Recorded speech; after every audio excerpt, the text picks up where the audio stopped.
18 sano ka hor ayaan ganacsigan bilaabay waxaanan ka bilaabay wakhtigoo igu adkaaday ayaan subaxyada ka mid ah gurigaygii ka soo jaan qaaday ka soo baxay dabadeedna anigoo faramaran gurigaygii markii aan ka soo baxay waxaan idhi bismillaahi raxmaan raxiim tawakal cala allah wakafaa billaahi wakiil walaa xawla walaa quwata illaa billaahi alcaliy alcadiim tallaabadii ugu horraysay guriga ka soo qaado intaasaan idhi suuqaan u soo baxay jeebka waxba kumaan haysan adduuna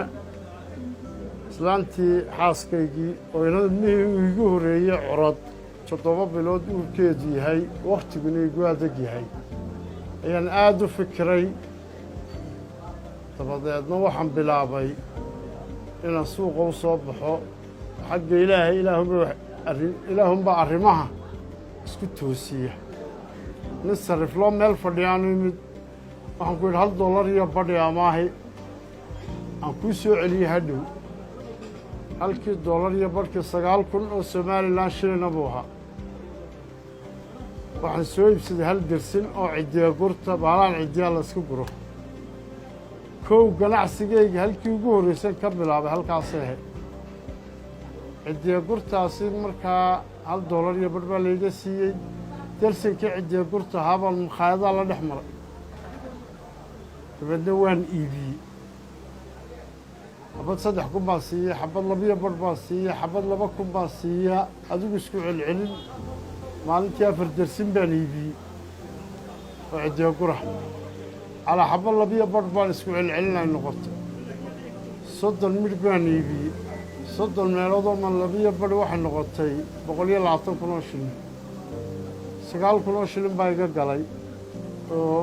ma garanaysaa raasamaalkiiya 111 kun baan faa'iiday yoomkiiba tala saarashadii ilaahay aan tala saartay xoog iyo xeeladaan lahaa kumaan keenin laakiin tala saarashadii ilaahay aan tala saartay ayay arsaaqadaasi igu timi ganacsigayga halkii baan ka sii waday dabadeedna waxaan u beddelay qalmadan baarkarka la ydhaa iyo qalmadaasaa waxoogaa helay qalmadaasaan u beddelay waan ku soo kordhiyey macawisaan ku soo daray markaan waxoogaa shaqaynayey ikamkayga heer sar u noqday wuu wanaagsanaaday dabadeedna waxaan aakhirkii ay noqotay inaan guul ku gaadho ganacsigii oon dabeedna ka soo xajo hooyadayna ka soo xajiyo markaa ganacsigaassaasaan ku bilaabay in waxaan iibiyey qalabkan jimicsiga ee exerciseka ayaan dabadeedna waxoogaa ku daray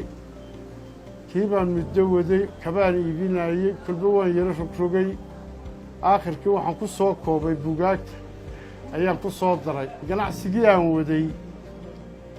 ee qalimaanta iyo macawisaha iyo kabaha iyo waxyaabaha ahaa cidiya gurtii aan ka soo bilaabay ayaa waxaan ku arkay suuqa maktabadaha ka mida magaalada Hargeysa kiyoo yaalla buuggan weerane oo ingiliisha buuggii waan baayacay qiimihiisa waxaa laygu yidhi $15 waan soo qaaday waan soo iibsaday dhowr midh baan soo iibsaday si aad iyo aad u degdeg badan ayaa dhowrkii xabee buuggii aan soo qaaday weerane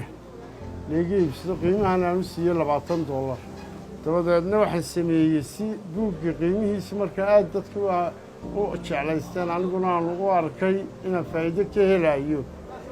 ayaan soo kordhiyey buugaagtii wax alla wixii suuqa magaalada Hargeysa yaallay maktabadaha yaallay oo dhan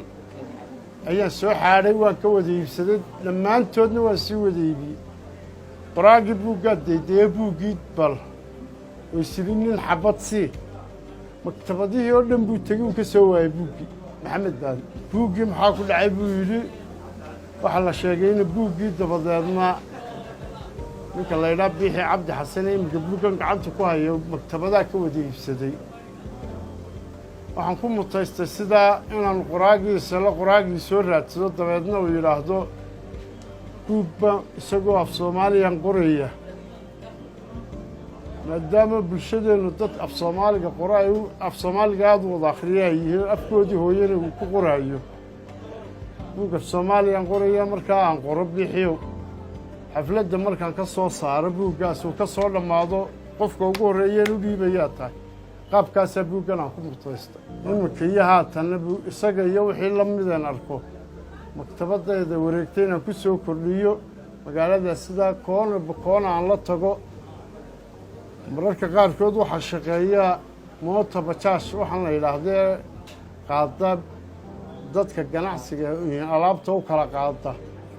kaasaan marmar u saaraa qofku 12 kun oo Soomaaliland buu siiyaa mootadiina kii waday كمشرع عنه قاعد قف ميل ولو تشوجبه ساسان ugu geynaa imka ganacsiga saasaan ku wada maktabada wareegta laba toddobaad baan iibinay waxaan iibiyay 150 xabadood buugana oo suuqa la wareegay oo dhaladan ku iibiyaa marka maktabada wareegta waxay kaga socod badan tahay qof waliba halkii uu fadhiyay ayaan ugu geynaa buugan